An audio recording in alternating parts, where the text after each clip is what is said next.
할렐루야! 오늘은 그날에 척결당할 자와 남을 자라는 제목으로 스가랴서 13장 함께 공부하도록 하겠습니다. 지난 시간에 공부한 스가랴서 12장 말씀은 크게 세 가지 내용으로 구분할 수 있었습니다. 말세에 온 세상 민족이 이스라엘을 공격해 들어올 것이라는 내용이 첫 번째 주요한 내용으로 제시되었습니다. 그리고 두 번째, 적들에 대항하여 하나님께서 이스라엘을 구원하실 것인데 그때에 이스라엘의 연합에 최선이 되는 방식으로 구원을 이루실 것이다 라는 내용이 또한 제시되었습니다. 마지막으로 하나님의 이스라엘 구원은 그들의 회개가 있고 나서 있을 것임을 알려주는 내용이 제시되었습니다. 마지막 때에 전 세계가 이스라엘로 쳐들어 들어올 사건은 성경의 핵심 주제 가운데 하나입니다. 이 사건은 다양한 모습으로 성경에서 제시되었습니다. 아마겟돈 전쟁, 포도즙 들 심판, 새들의 만찬, 곡의 첫 번째 전쟁과 같은 것이 그 마지막 전쟁의 모습입니다. 하나님께서 이스라엘 민족을 적들의 공격으로부터 구원하실 때에 배도한 이스라엘을 더러운 영적 상태 그대로 받아들이시는 것은 아닙니다. 먼저 대환란 속에서 이스라엘 민족의 회개와 예수 그리스도에 대한 신앙의 회복이 선행될 것입니다. 이러한 민족적 회개와 죄 씻음의 사건은 특별히 이스라엘의 7대 절기 중에 대속죄일의 예언적 의미를 성취하는 것임을 또한 지난 시간에 공부하였습니다.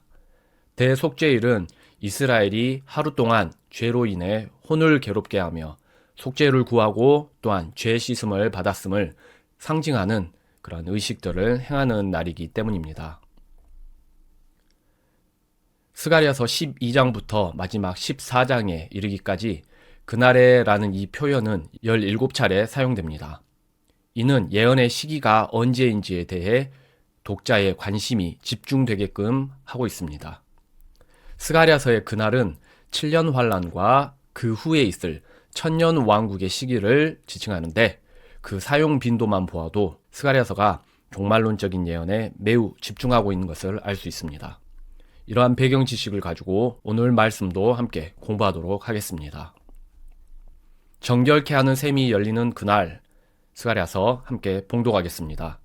내가 다윗의 집과 예루살렘 거주민들 위에 은혜의 영과 간구하는 영을 부어주리니 그들이 나 곧 자기들이 찌른 나를 바라보고 그를 위하여 쓰라리게 슬퍼하리로다.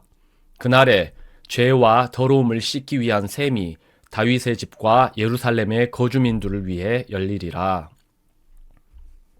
지난 시간에 공부한 12장은 적그리스도의 공격이 있을 7년 환란 중 이스라엘 민족이 이르게 될 회개의 모습을 기록하고 있었습니다. 그날에로 시작되는 13장 역시 12장에 기록된 회개의 연장선상에 있는 내용입니다. 성령님의 감화에 따라서 이스라엘 민족이 회개에 이르게 될 때에 그것은 마치 죄를 씻는 셈이 열리는 것과 같을 것입니다. 예수님의 십자가 사건 이후 우리는 2000여 년의 교회 시대를 살고 있습니다. 교회 성도는 예수 그리스도에 대한 믿음을 통해 죄 씻음을 받은 성도들의 모임입니다. 휴거를 통해서 교회 시대가 끝이 나고 이스라엘은 적그리스도와의 7년 협정을 맺을 것인데 다니엘서 9장 27절의 말씀에 따라서 이것이 7년 환란의 시작점이 될 것입니다.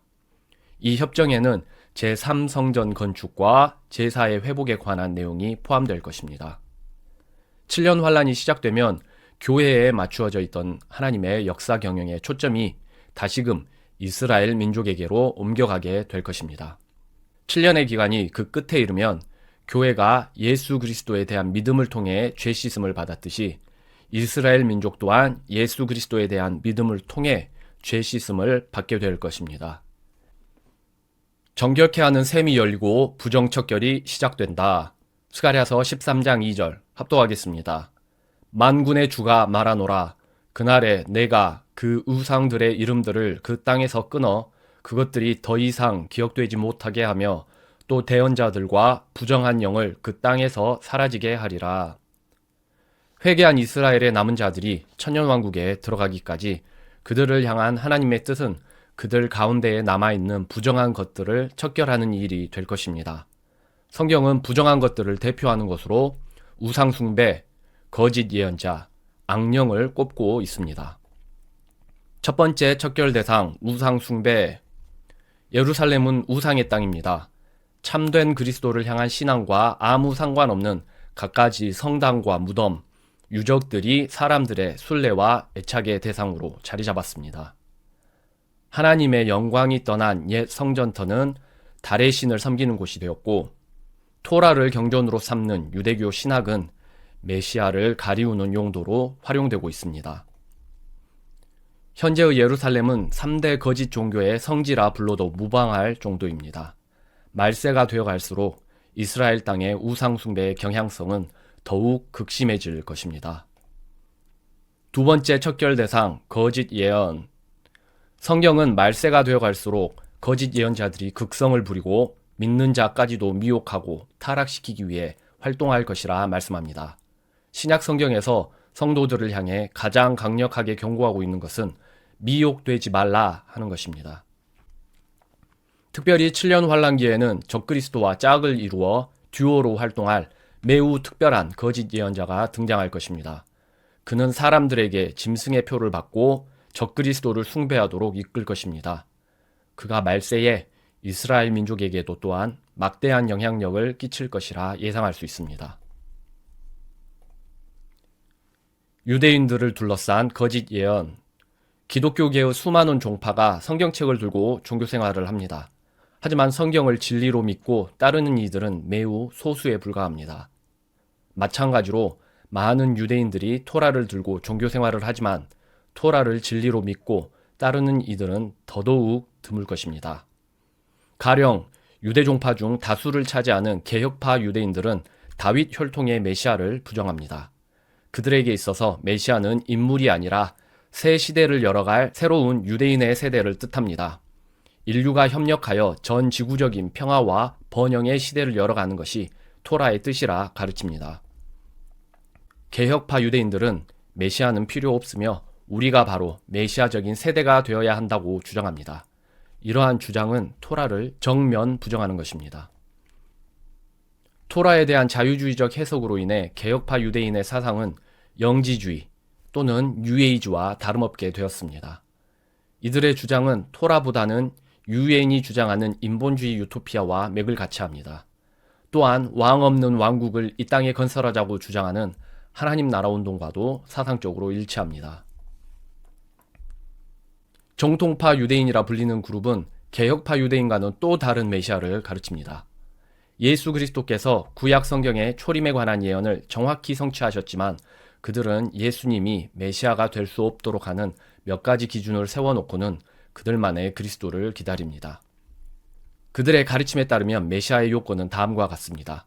메시아는 다윗 혈통일 것, 메시아는 신성이 없고 완전한 인간이어야 함, 메시아는 토라의 완전한 전문가일 것, 이스라엘을 강력하게 이끌 정치적, 군사적 리더일 것, 제3성전을 재건하고 희생제사를 회복시킬 것, 모든 유대인을 고토로 복귀시킬 것, 전 지구적인 평화를 이룰 것, 그리고 죽기 전에 메시아는 이 모든 것을 성취해야 한다. 이러한 것들이 정통파 유대인들의 가르침에 따른 메시아의 요건입니다. 안타깝게도 성경은 그들의 기준에 꼭 부합하는 것처럼 보이는 그리스도가 반드시 등장할 것이라 말씀하십니다. 말세에 등장할 적그리스도가 바로 그입니다. 참 그리스도를 부정하는 유대 신학은 그것이 개혁파이든 정통파이든 결국 적그리스도 영접을 위한 사상적 토대가 된다는 점이 매우 흥미로운 점입니다. 한편 토라에 대한 이런 거짓 해석을 바탕으로 진리를 가리우고 많은 해악을 끼친 그 거짓 교사들, 거짓 예언자들은 장차 회개할 이스라엘 민족들에게 있어서 제1의 척결 대상이 될 것입니다. 세 번째 척결 대상, 부정한 영. 악령은 성도들의 영적 전투의 대상이며 때가 다가올수록 그들의 활동은 더욱 왕성해질 것입니다. 7년 환란 때에 악령은 사탄과 적그리스도, 거짓 예언자와 팀을 이루어 온 세상을 미혹하는 세력으로 활동할 것입니다. 말세에 이스라엘이 정결케 되는 때에 그 땅으로부터 악령들도 총소가 될 것입니다. 한편 이스라엘 땅에서 악령을 척결하실 것에 대한 하나님의 계획은 악령들 사이에서도 널리 알려진 소식이었음을 예수님과 악령과의 대화를 통해 알 수 있습니다. 무덤 사이에서 초림하신 예수님을 마주친 악령은 그들이 무저갱에 갇힐 때가 이르지 않았음에도 예수님께서 그들을 가두실까 두려워했습니다. 이는 예수님의 초림이 아닌 미래의 어느 때에 그들이 무저갱에 갇힐 때가 있을 것임을 그들이 알고 있음을 말해줍니다. 성경은 7년 환란 마지막 즈음 예수님께서 재림하실 때에 사탄이 무저갱에 던져 넣어지고 1000년간 갇히게 될 것을 말씀하십니다. 사탄이 무저갱에 갇히게 될 재림의 그때에 악령 또한 이스라엘로부터 척결되고 무저갱에 갇히게 될 것이라 예상해 볼 수 있는 것입니다. 회개한 이스라엘이 민족적 악을 척결하는 모습, 스가랴서 13장 3절 합독하겠습니다. 또 어떤 사람이 여전히 대언을 하면 그를 낳은 그의 아버지와 어머니가 그에게 이르기를 너가 주의 이름으로 거짓을 말하니 살지 못하리라 하고 그가 대언할 때에 그를 낳은 아버지와 어머니가 그를 찌르리라.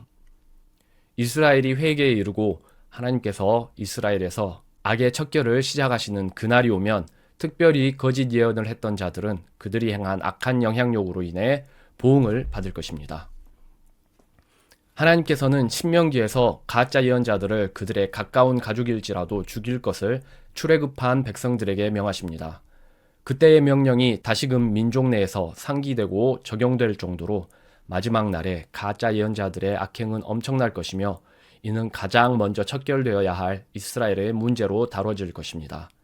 가짜 예언이 특별히 악한 행위로 취급받는 것은 그것이 개인적인 죄에 그치는 것이 아니라 다른 사람을 하나님을 향한 참된 신앙에서 벗어나게 하는 데에 주된 목적이 있기 때문입니다. 자신의 정체를 숨길 거짓 선지자들, 스가랴서 13장 4절 합독하겠습니다. 또 그날에는 대언자들이 대언하였을 때에 저마다 자기 환상을 부끄러워하며 그들이 속이려고 거친 옷도 입지 아니하고 오히려 그가 말하기를 나는 결코 대언자가 아니요 나는 농부라 나의 어린 시절부터 사람이 내게 가축 지키는 것을 가르쳤노라 할 것이요. 이스라엘 민족이 부정한 것을 척결하는 날이 오면 거짓 예언자들은 자신의 정체성을 숨기고자 할 것입니다.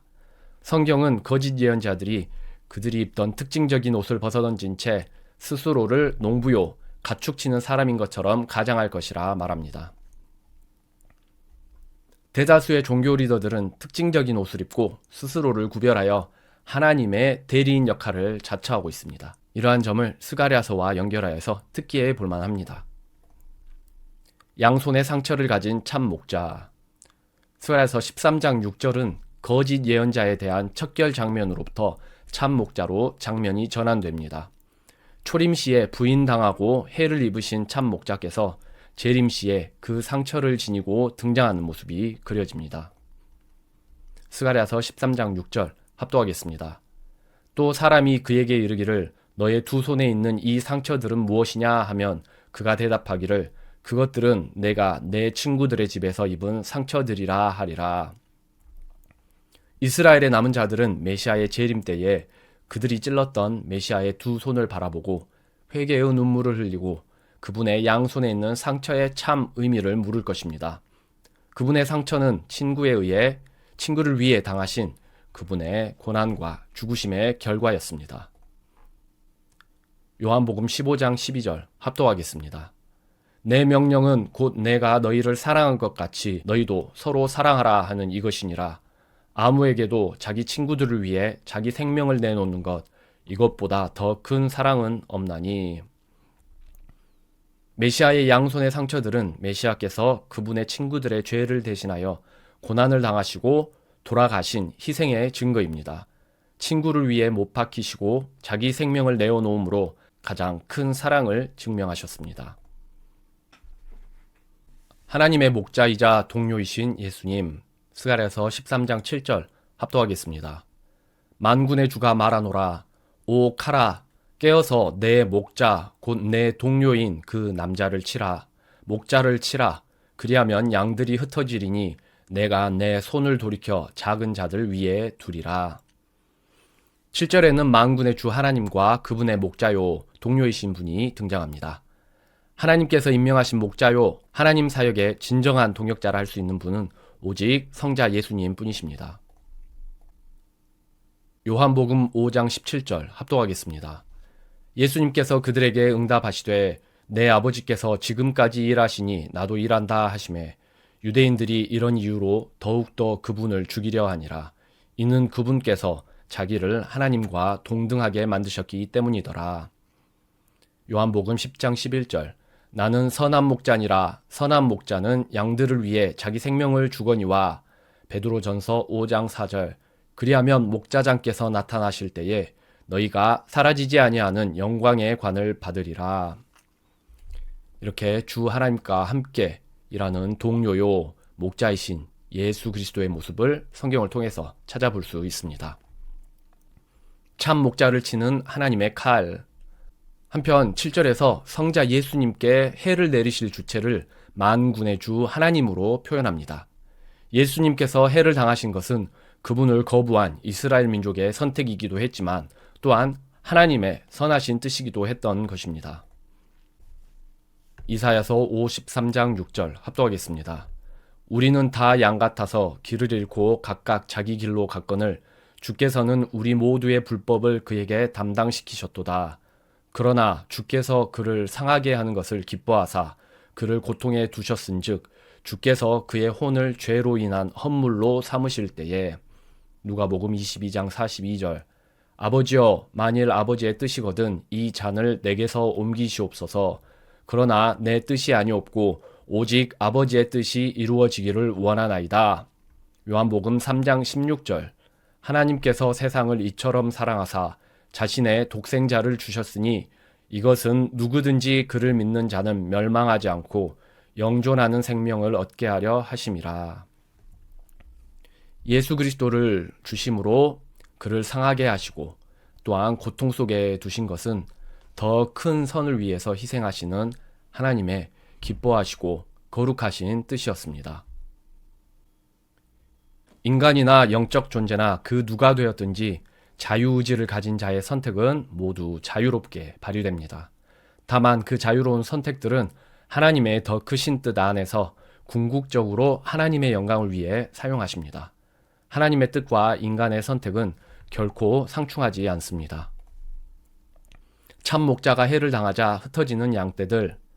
하나님께서 참 목자 되신 예수님을 치실 때에 그분의 양떼들은 흩어질 것입니다.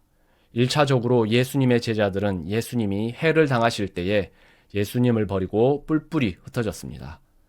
또한 이스라엘 민족을 향한 하나님의 연합의 뜻이 끊어지므로 이스라엘 민족이 온 세상에 뿔뿔이 흩어지게 되었습니다. 마태복음 26장 31절 합독하겠습니다. 그때에 예수님께서 그들에게 이르시되 이 밤에 너희가 다 나로 인하여 실족하리라. 기록된 바 내가 목자를 치리니 양떼의 양들이 널리 흩어지리라 하였느니라. 그러나 이 모든 일이 일어난 것은 대언자들의 성경 기록들을 성취하려 함이니라 하시더라. 이에 모든 제자들이 그분을 버리고 도망하니라. 한편 초림하셨던 예수님께서 해를 입으시고 양이 흩어진 이후 하나님께서는 당신의 손을 들어서 이스라엘의 약한 자들을 지키시며 또한 장래에 그들을 회복시켜서 불러 모으실 것입니다. 대환란 때에 이스라엘이 겪을 큰 시련. 스가랴서 13장 8절 합독하겠습니다. 주가 말하노라. 그 온 땅에서 그 안에 3분의 2는 끊어져 죽을 것이요 오직 3분의 1만 그 안에 남으리라. 내가 그 3분의 1을 불 가운데로 지나게 하고 은을 정죄하듯 그들을 정죄하며 금을 단련하듯 단련하리라. 그들이 내 이름을 부르리니 내가 그들의 말을 들으며 또 말하기를 그것은 내 백성이라 할 것이요 그들은 말하기를 주는 내 하나님이시니이다 하리라.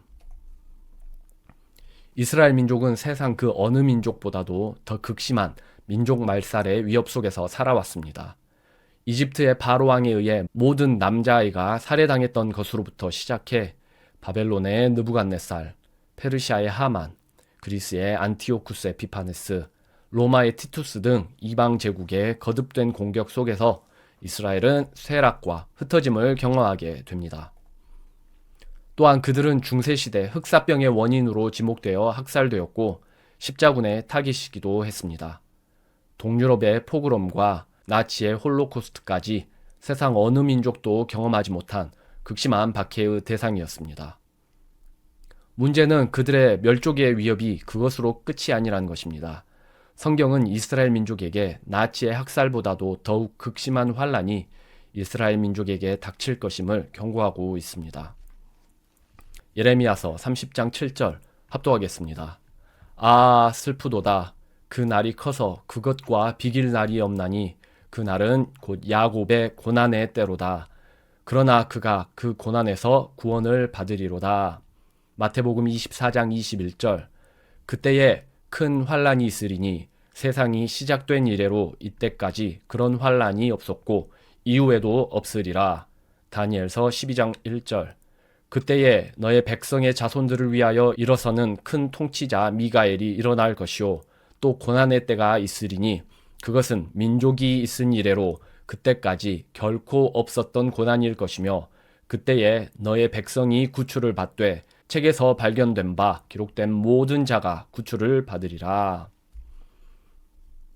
하지만 이스라엘 민족이 대환란으로 망하는 것은 하나님의 최종 계획이 아닙니다. 성경이 약속하듯이 대환란이라는 연단의 시간을 거쳐서 남은 모든 자를 하나님께서는 구원하실 것입니다. 남은 모든 자가 구원을 받으리라. 배도와 불신앙으로 점철되었던 이스라엘 민족이 결국 영적 회복을 얻고 새롭게 될 것에 대한 약속은 성경 전체의 매우 핵심적인 주제입니다.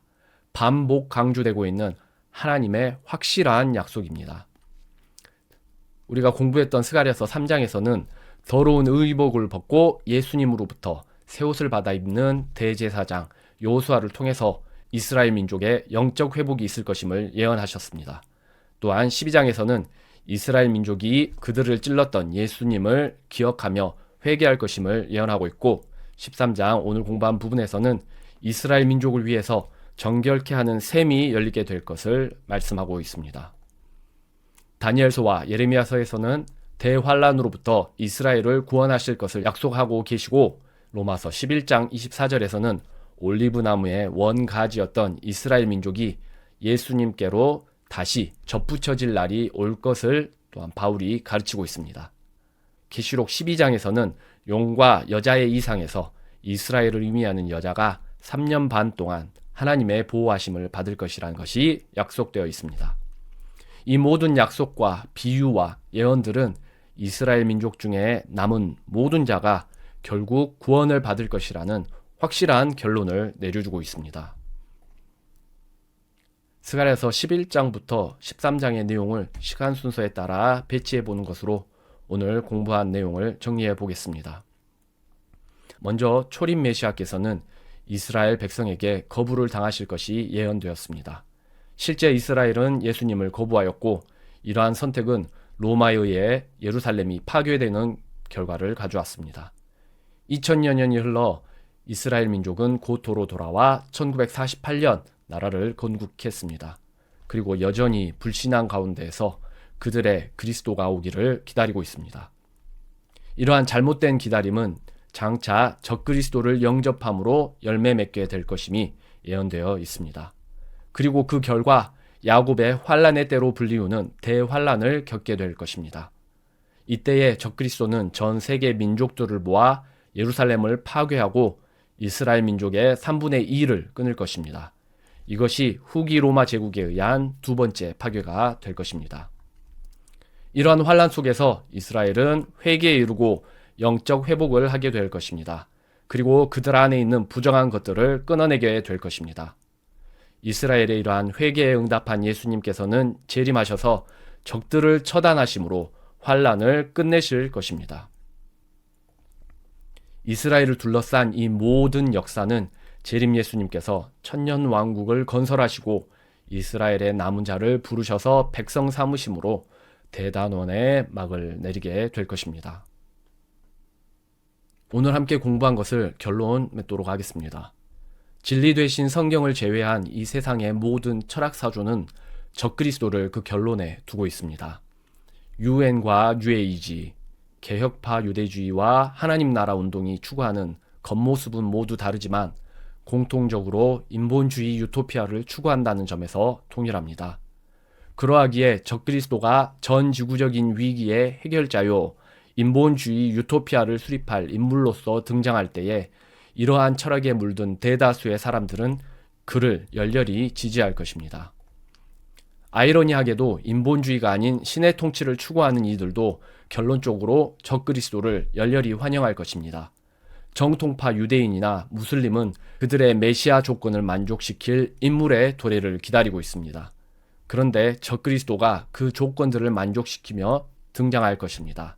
즉 인본주의이든 신본주의이든 진리 되신 예수님을 떠난 모든 세상 철학은 적그리스도를 그들 문제의 최종적인 해답으로 받아들일 것입니다.